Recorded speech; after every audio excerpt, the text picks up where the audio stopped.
आज का टाइटल बोले तो Mohammad Shahabuddin in Bihar, Bahubali of Siwan, relation with RJD Lalu Yadav. केम जो मजामा भाई लोग, कल अपन ने एक रावस वीडियो बनाएला जिसमें भारत के टॉप 5 मुस्लिम गैंगस्टर की बात हुई। उस वीडियो में अपन से गलती हुई। अपन ने वीडियो में बोला कि डॉन साबुद्दीन जेल में है, मगर साबुद्दीन की कोरोना में डेथ हो गई। और हाँ, अपने बहुत सारे भाई लोग ने अपन को कमेंट कर बोला कि गुज्जू भाई साबुद्दीन की मृत्यु हो गई। उन सारे जिगरी भाई लोग को अपन दिल से लव यू बोलता रहे। वीडियो आज साबुद्दीन के बारे में जन्म से लेकर मृत्यु तक की हक्की कहानी इधर देखने को मिलेगी।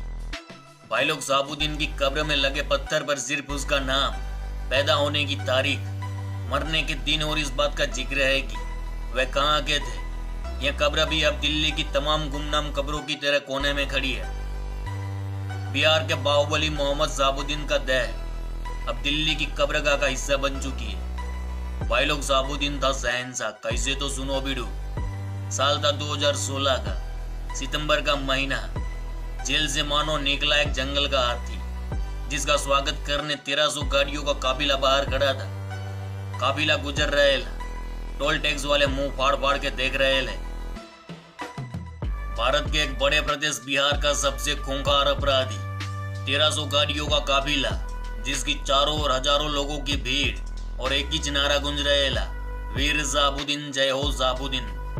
बिडू, लालू के जंगल राज में साबुद्दीन जैसा गुंडा ही वोट बटोरता था। साबुद्दीन वह शख्सियत था जो जेल से भी जीत जाता था। साबुद्दीन का लैंडमार्क था बिहार का सिवान। सिवान में ऐसे चुनाव प्रचार करने की जरूरत ना थी, साहब का नाम ही काफी था।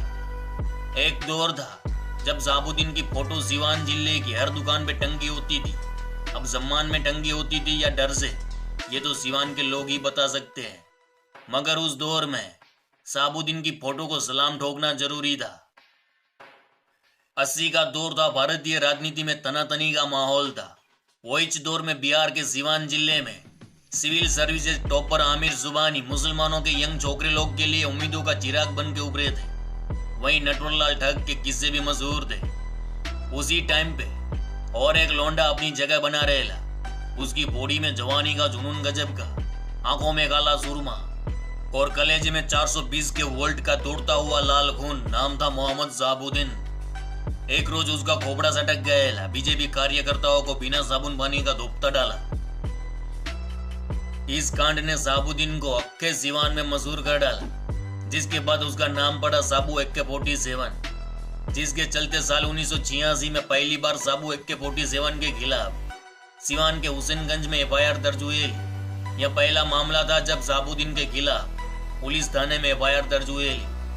मगर अक्के सिवान को थोड़ी ना मालूम था कि FIR जिस बंदे के खिलाफ दर्ज हुई वही बंदा आने वाले वक्त में अक्के बिहार का गैंगलॉर्ड बन के उभरेगा। वही दौर में लालू दादा मुख्यमंत्री बनने के वास्ते साम दाम दंड भेद की नीति पे उतर आए। इधर साबुद्दीन की खोपड़ी में बुद्धि हाइपर हो गए, घुस गए लालू यादव की टोली में।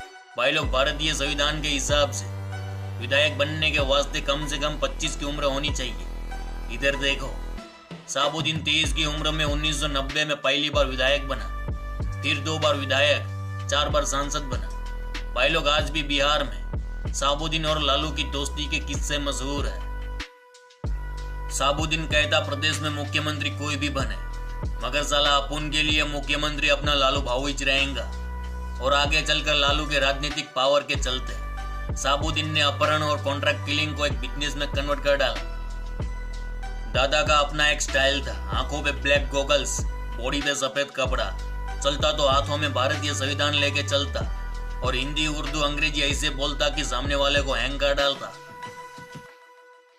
भाई लोग, बिहार के कई पत्रकारों ने अपनी किताब में लिखा है कि साबुद्दीन के दौर में अक्के सिवान में डॉक्टर लोग फीस के नाम पर फक्त 50 रुपया लेते थे, क्योंकि यह साहब का फरमान था।